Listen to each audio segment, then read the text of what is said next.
We are talking about tics and anxiety. And before I start, I want to preface this entire conversation, and I really should preface this for every single TikTok Tuesday, for every single conversation that we are ever going to have here.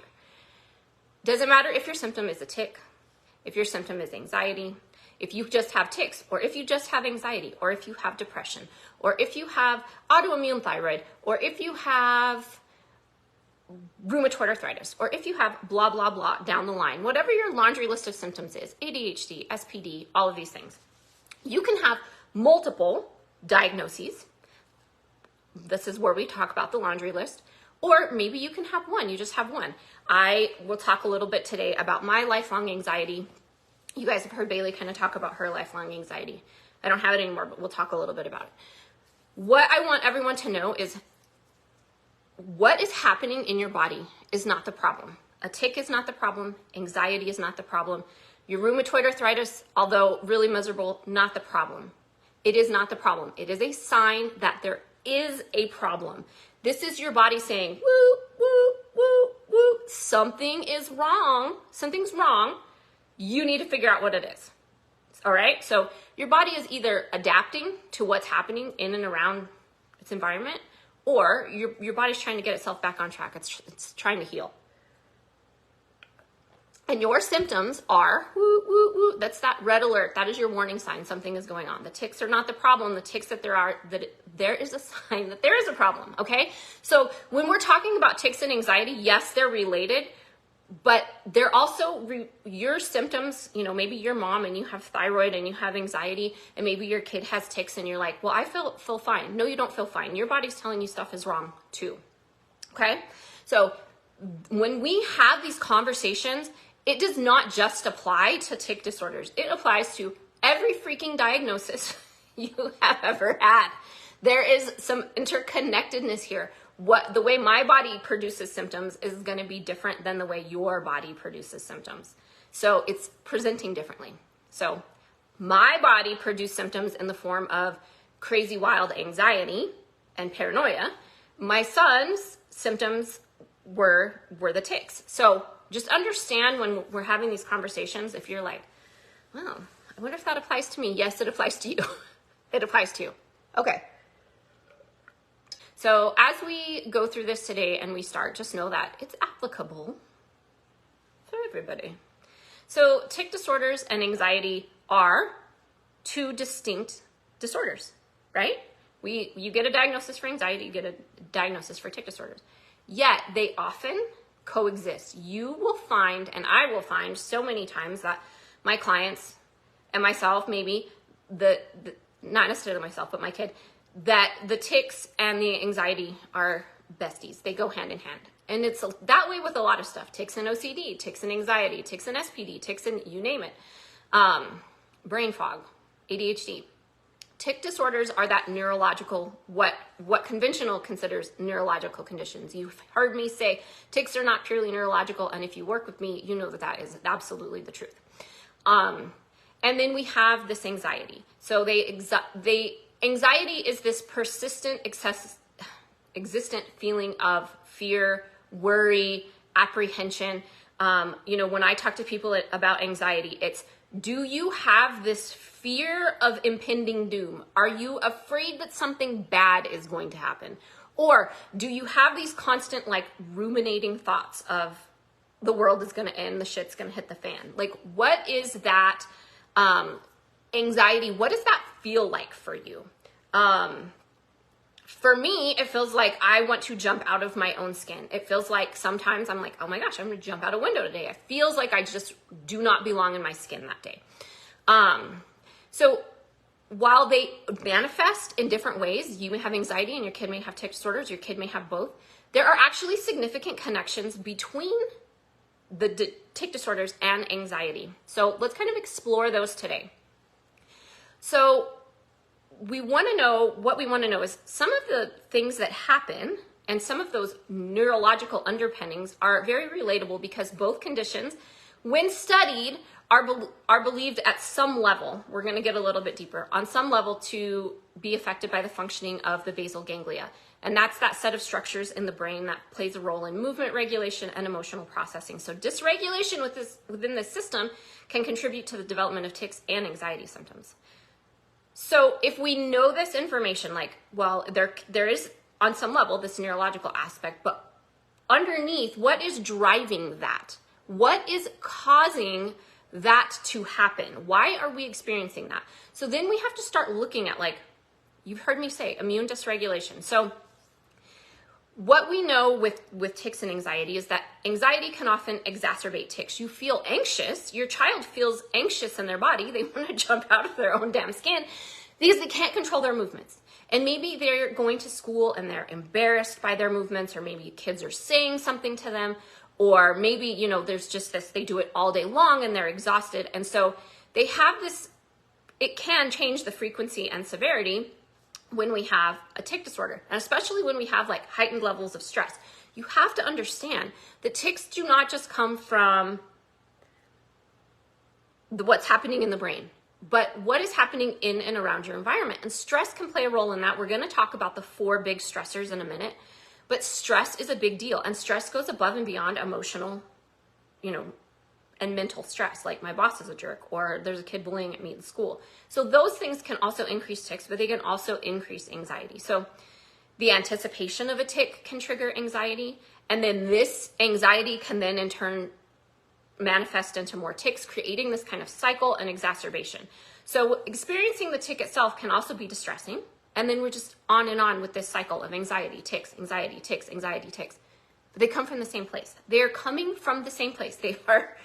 They're manifesting from the same place, and your red lights are on. Check your engine. Something is wrong, right? And same thing, vice versa. That anxiety can lead to worse tics. Tics can lead to worse anxiety, and they really kind of feed off of each other. They kind of snowball. When we read the studies and the information, people are like, oh, it's just so complicated. And I read the studies, and I'm like, it's not complicated. It's very straightforward. What the hell is going on in your body? So let's talk about one study in particular when it comes to the anxiety piece and how it relates to what's happening in your child's body with the tic disorder.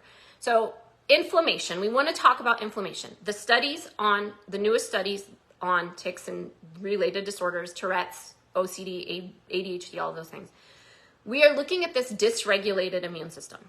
Why is the immune system dysregulated? What's happening at the core? What's really going on? So when we look at inflammation, there are really 4 factors that we have to consider that are really these 4 factors for triggering your tics. So you have environmental factors. What's going on in and around your environment? Do you live in the valley where they're maybe planting a bunch of crops and spraying a bunch of chemicals? Are you spraying chemicals in your home? What are you cooking on? What are you storing your food in? What are you putting on your body on a daily basis? What are you cleaning with? These are these environmental factors. What is happening within your environment? Are there triggers in your environment that you live in your little box that are triggering your anxiety and your tics? Do you have mold in your home? So there's that piece. You have environmental factors. Then you have biological factors. What's going on inside your body? Do you have an underlying infection? Do you have leaky gut? Do you have food sensitivities? Do you have maybe mycotoxins? Your house is moldy, so in return, you're breathing in mold. You have mycotoxins in your body, which is damaging your mitochondria and your gut. So your gut's a hot mess, right? What is going on biologically? Your body, when you have an underlying infection, may be creating endotoxins. It's creating its own waste. So you have these biological stressors. So you have the environmental, you have the biological, you have the physical. Our kids, you, me, everybody, humans, are not meant to sit on your butt all day long. We're not meant to sit in a classroom all day long and stare at a screen or stare at a teacher. We are meant to get up and move around. So there are physical stressors. Does your kid go to school all day and then come home and do this all night? That is a physical stressor. Do they have alignment issues? Like, do they need to go to the chiropractor? Chiropractic can be complementary to what we are doing, because what I will tell you is there is not one trigger for these kids. It is multiple triggers. It's environmental, it's biological, it's physical. Then we have the emotional and mental stressors. You know, is there some trauma at home? Is there some trauma at school? Is there a bully? Is your teacher a jerk? Is your boss a jerk? you have to consider that those can also cause inflammation and stress. So you have these 4 triggering events that are going to cause issues for your kids, whether it's tics or anxiety or OCD or ADHD or anything like that. Okay, so those are your 4 triggering events that are going to lead to inflammation and overall immune dysregulation. Inflammation is important. You fall and twist your ankle like I did last weekend, your foot's going to get inflamed. You're going to walk around on crutches, but over time, your foot's going to start to heal. Your body's doing the process like it needs to do. But when that inflammation goes unchecked, it's unregulated, just keep feeding that fire, we are going to end up with this dysregulated immune system because your immune system's not going to be able to keep up. And there's many factors that go into that. Is it genetic? Is it what's going on in your body? There's a lot of factors there. So let's look at a couple of studies, and there's a lot of good studies out there right now. So CRP, C-reactive protein, is a measure within your blood. You can get your CRP levels taken. And it really looks at, it's kind of the main blood marker for inflammation. So when we have elevated, studies are showing, when we have higher CRP concentration in the blood, higher CRP, it is associated with depressive and anxiety symptoms, and then can lead to that diagnosis if that's what you want. So your inflammatory factors are going to impact your anxiety, your depression, your tics. We are going to see that our immune system is going unchecked and we're having this dysregulated inflammation, our immune system's going wacko, and we end up with more of these symptoms. I mean, here's some studies. I've got a couple of studies this morning. So there's another study about inflammation in fear and anxiety-based disorders. So things like PTSD, generalized anxiety, and those things that go beyond. And what they are seeing here is heightened inflammation increasing fear and anxiety-based symptoms. So when we see that increased anxiety caused by peripheral immune cells, these are known as cytokines, we are seeing this dysregulated stress axis that in turn is increasing these symptoms. So it increases your sympathetic tone and decreases your parasympathetic. So you have your 2 nervous system functions, sympathetic and parasympathetic. And when we have that decreased parasympathetic and increased sympathetic, I do not know what this dog's problem is today, we are seeing this unregulated anxiety because we have this higher level of inflammation. So there's 2 good studies. There's many, many more. We know that dysregulated microglial cells. So the microglial cells are the immune cells in your brain. And when you have a lot of inflammation, those cells become activated. And when they are activated, we end up with a cytokine storm. It releases glutamate. It becomes very excitatory. We have more anxiety. We can also see anxiety stem from nutrient deficiency and poor dopamine turnover. So there's so many things that can lead to this increased anxiety. And when we start to look at the data and we start to look at the studies, it's there. We can see these studies, but these studies are not telling us what to do. How do we take care of that? Why is our system inflamed? This is where I find that so many studies, although give us valuable information, they're leaving out very important pieces of the puzzle. So we always want to ask, well, how? We always want to ask, why? Why are we having these symptoms? Well, then you start to look at those 4 triggers. So you have anxiety, you have increased tics. Why? Let's start to look at those 4 triggers. We're looking at environmental, biological, physical, mental. What are these 4 triggers? But you also have to test. This is where the test don't guess piece comes in. You have to know what's going on under the hood in order to start to create a solution instead of just blindly shooting in the dark trying supplements. I can attest to this. Why? Because I have been a hot mess for the last month since I got back from this concert. Obviously, I picked something up somewhere. There's something going on. But I could keep shooting in the dark and trying all of these things, or I could go do a whole ton of blood work, which is what I did. I don't do blood work with kids because it's a pain in the ass, but for adults, it's easy enough. A whole ton of blood work and a stool pathogen test to figure out what is going on under my own hood. So my son, when he was 6, was diagnosed with his neurological tic disorder. I had lifelong anxiety. I'm not kidding, like as long as I can remember, lifelong anxiety. When I was a kid, I was paranoid. I was afraid of everything. People looked at me and I freaked out. Why are they looking at me? Are they going to kidnap me? We would go out in public and, people would like wave at me and look at me and I would freak out. We would hear a helicopter in the middle of the night and I would be awake all night because I just knew that they were looking for a bad guy and a bad guy was coming to get me. Like, this is how bad this anxiety was. And when I was in college, and I thought that was just my personality. I thought it was who I was. No one ever said, oh, this is anxiety. This is what you're experiencing. I wanted to jump out of my own skin. And when I was in college, I went to the clinic and they were like, oh, well, you have anxiety. You should take some Paxil, which honestly for me only made things worse. It made me feel very, very sick. So I was like, forget this. And I didn't even revisit it. I just kept living with it. I didn't even revisit until my son was 6 and he was diagnosed with a transient neurological tic. And we made so many changes for him. We did all the testing. We looked at all of the data. We saw such big changes in him that I was like, well, dang, I'm going to test myself. And sure enough, through testing changed my life. I was able to figure out what was going on under the hood. Food sensitivities, leaky gut, nutrient deficiencies. So being able to look at my genetics, I was able to figure out that there was nutrient deficiency going on. So by being able to fix my gut, take out the food sensitivities and put in the nutrients, I no longer struggle with anxiety. I don't have it anymore. It is gone. I don't think about it. Or unless like once in a while, like if I accidentally get glutened, I might have an issue for a day or two, but it's not anything like it was when I was a kid. And that is my warning sign. Hey, something's going on. Something's wrong in your body. So for me, gluten, nutrient deficiency, leaky gut were all big deals for anxiety. Bailey will talk about, she has dealt with lifelong anxiety, and for her, it was a lot of genetic nutrient deficiency. Her food sensitivities are completely different than mine, and she needed increased dopamine turnover, and she has high histamine. So her reasons for anxiety, although stemming from things that are going on under her hood, are different than mine.